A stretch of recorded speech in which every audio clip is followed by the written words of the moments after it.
a tutti, sono Xanax e vi sto portando all'incontro con il regista di Boogie Nights, Magnolia, Il Petroliere, Paul Thomas Anderson. Siamo arrivati alla casa del cinema che sta a Villa Borghese, non so se l'avete mai vista. C'è la foto di Marcello Mastroianni perché la piazza è dedicata a lui. E signori e signori, Mr. Paul Thomas Anderson.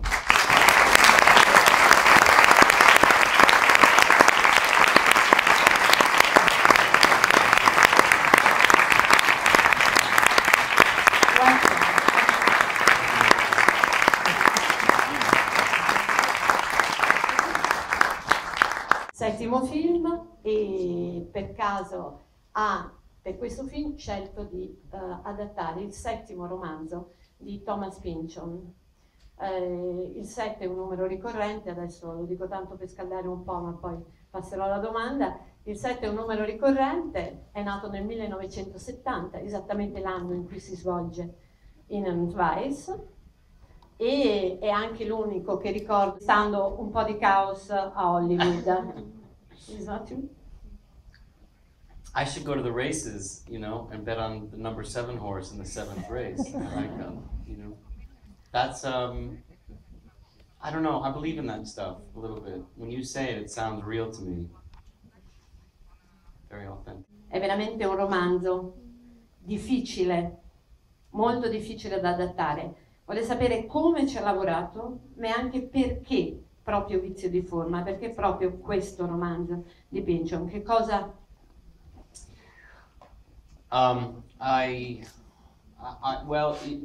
Because I had thought about trying to do other Thomas Pynchon books. By the time this one arrived, it actually seemed much easier than the other one, as difficult as it was.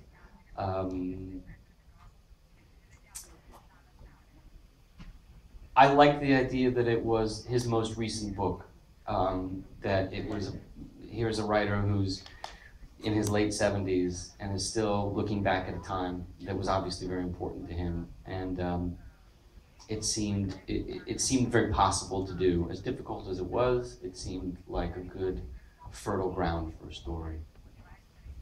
Did you get that? Am I talking too much? I don't know. Continue. Okay. Go on.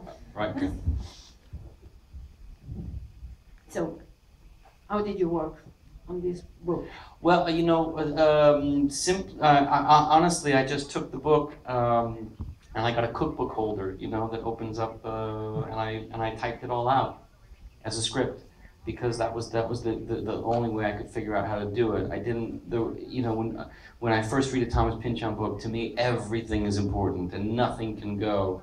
So I was very precious about it, and then at a certain point I realized that, you know, the script was like that thick and it needed to get like that, and you just keep working with it and start collaborating with the actors, and little by little it gets to a place where you all feel comfortable.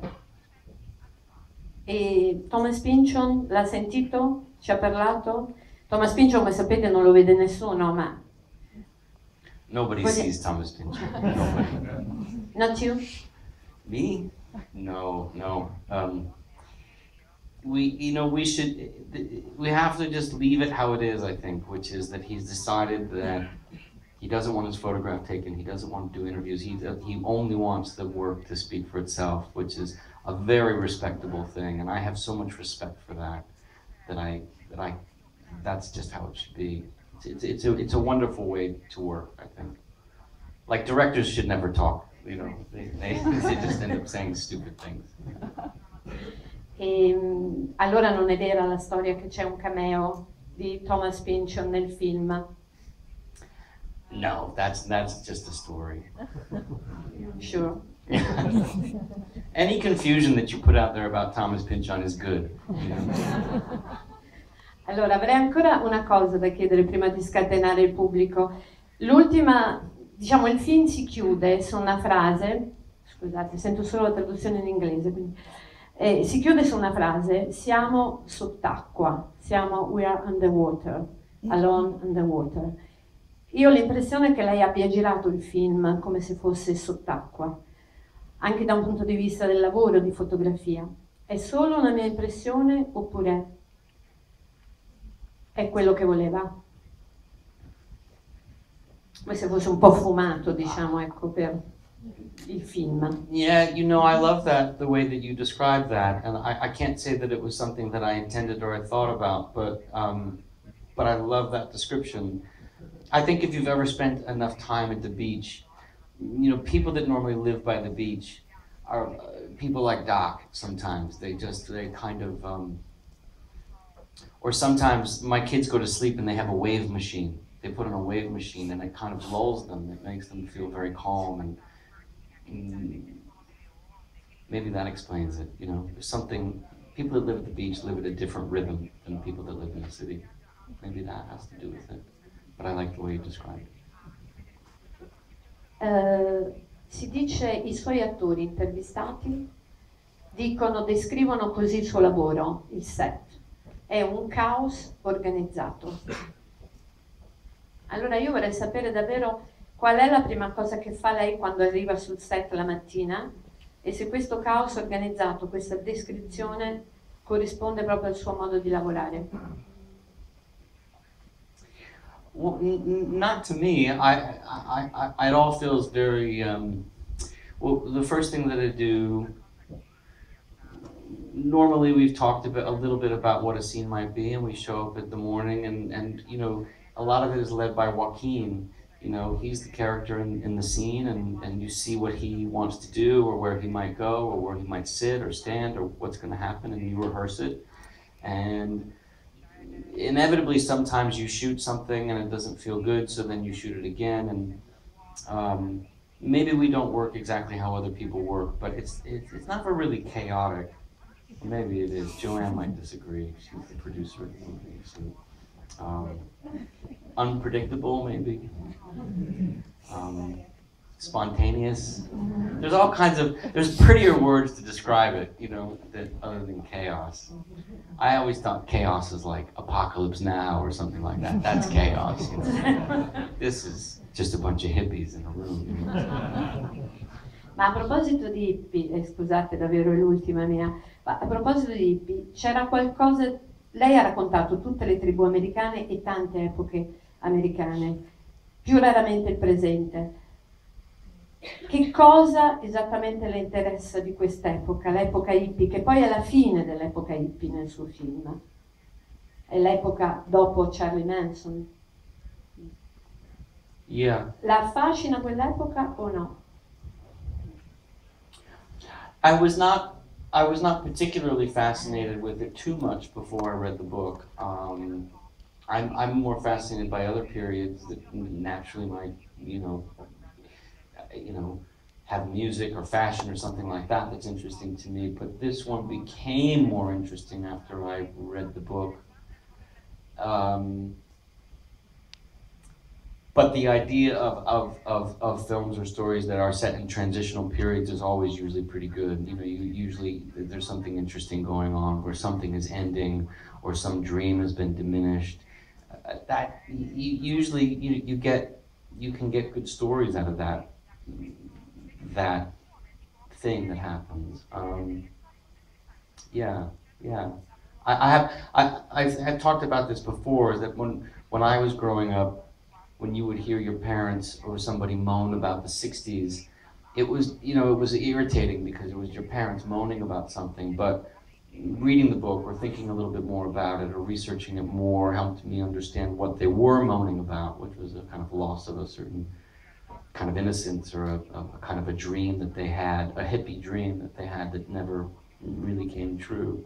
So it became a bit more poignant than just, you know, people saying, oh, the 60s, they were so cool, you know. Volevo sapere se c'è un film in particolare, un film noir, che ha preso come modello, che lo ha ispirato, e se in genere è un tipo di cinema che lei ama.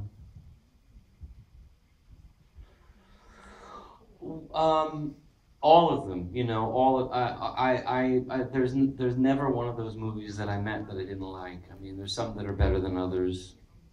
The one that comes to mind that I like the most is probably Out of the Past, Jacques Tourneur and Le catene della colpa in italiano. Robert Mitchum. And I don't know if Pynchon had it in mind, but perhaps he did, you know, where the girl that you bet on, the girl that you invest in, ultimately is your downfall, you know, which is a pretty common theme, but it's done so well in Out of the Past. Jane Greer is the girl. I showed Catherine Waterston that movie and told her to look at Jane Greer a little bit. She has a very baby face, but she's just evil.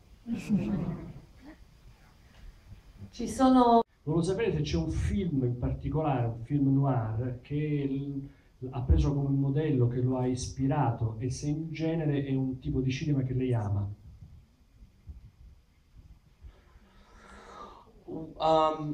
All of them, you know, there's never one of those movies that I met that I didn't like. I mean, there's some that are better than others. The one that comes to mind that I like the most is probably Out of the Past, Jacques Tourneur Le catene della colpa in italiano. Robert Mitchum. And I don't know if Pynchon had it in mind, but perhaps he did, you know, where the girl that you bet on, the girl that you invest in, ultimately is your downfall, you know, which is a pretty common theme, but it's done so well in Out of the Past. Jane Greer is the girl. I showed Catherine Waterston that movie and told her to look at Jane Greer a little bit.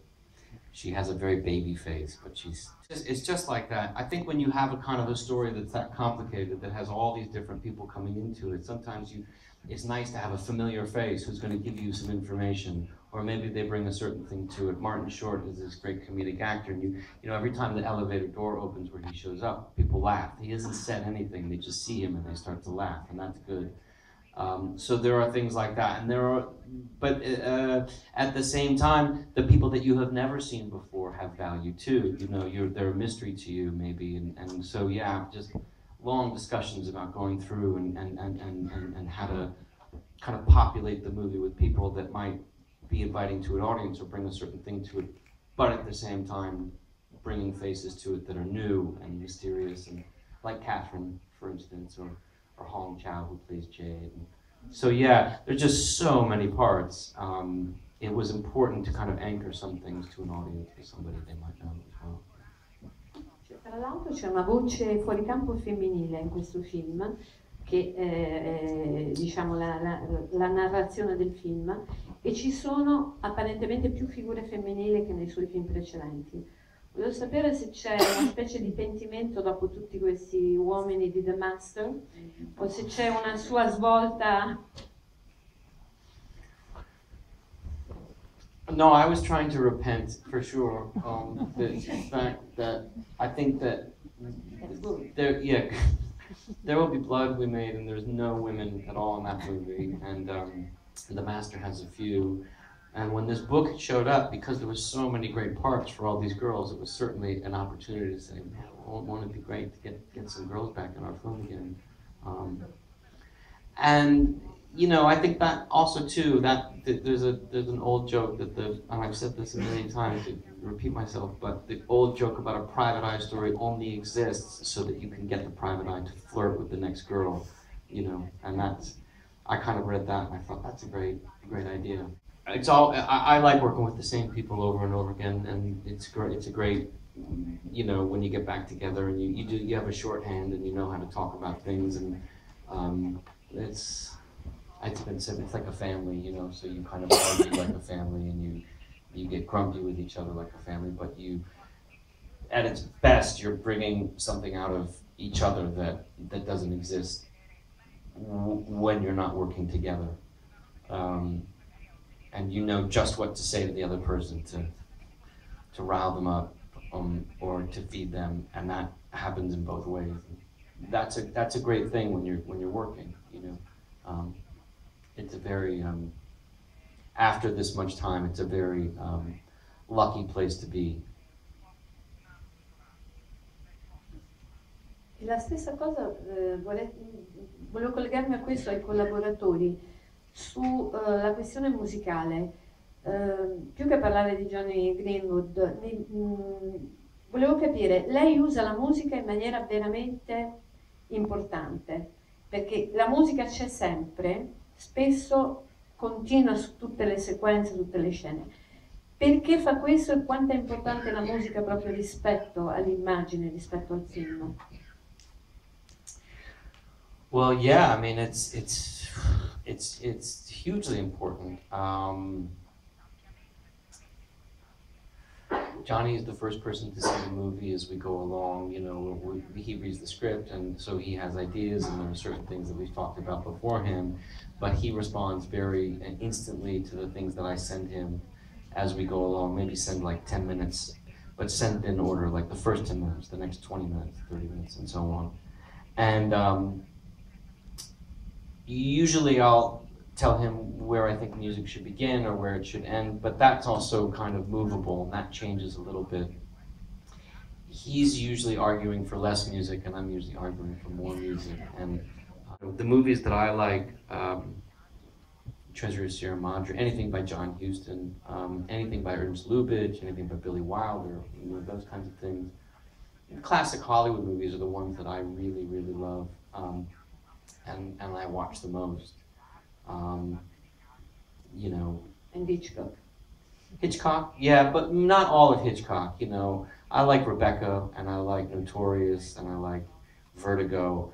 But then there's some, you know, with, I don't know, some of the, North by Northwest for sure is one of my favorites, but then sometimes he would just do things so much, you know, rear projection, you know, and everybody's driving in fake cars and stuff like that. Like, some of that's a little bit hard to watch. But you know, he's obviously the greatest. But I mean, he's not without fault. He made some stinkers. But yeah, I don't know. It always depends. For me, I always like. There are filmmakers that I love, and I watch their stuff over and over again. But I'm constantly discovering new movies, even classics that I've never seen before. You know, I'd never seen The River before, the Jean Renoir movie, and I'm just finally watching it. A couple days ago. So it's like an endless, there's just movies that I haven't seen and I'm still discovering. Normalmente vede I film in televisione, vero? Perché non va molto al cinema, non ha molto tempo, abbiamo letto così. I try to go to the theater as much as I can, but mostly I have to admit I watch on television at home. Yeah. Terrible. Terrible, but you have 4 sons? I have four children, yeah. 4 children, so.